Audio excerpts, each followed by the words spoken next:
এবং এই পুরস্কার দেওয়ার জন্য আমি আহ্বান জানাচ্ছি মঞ্চে মাননীয় অলোক কুমার বিশ্বাস মহাশয়কে। লেখা প্রতিযোগিতায় ক্লাস 4 এর তরফ থেকে প্রথম স্থান অধিকার করেছে সিমলা প্রাথমিক বিদ্যালয়ের অনিক চক্রবর্তী।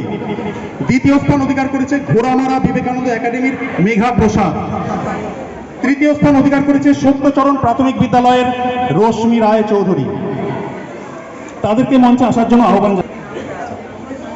একটি ঘোষণা করছি, যারা শিক্ষা বিষয়ের এই প্রতিযোগিতার পুরস্কারগুলো পাচ্ছ তারা কিন্তু আমাদের মেঘা প্রসাদ, হ্যাঁ, আচ্ছা, দ্বিতীয় স্থান মেঘা প্রসাদ, ঘোড়ামারা বিবেকানন্দ একাডেমি। পুরস্কার তুলে দিচ্ছেন মাননীয় অলোক কুমার বিশ্বাস মহাশয়। হাততালি, তোমরা হাততালি দিয়ে জানাও।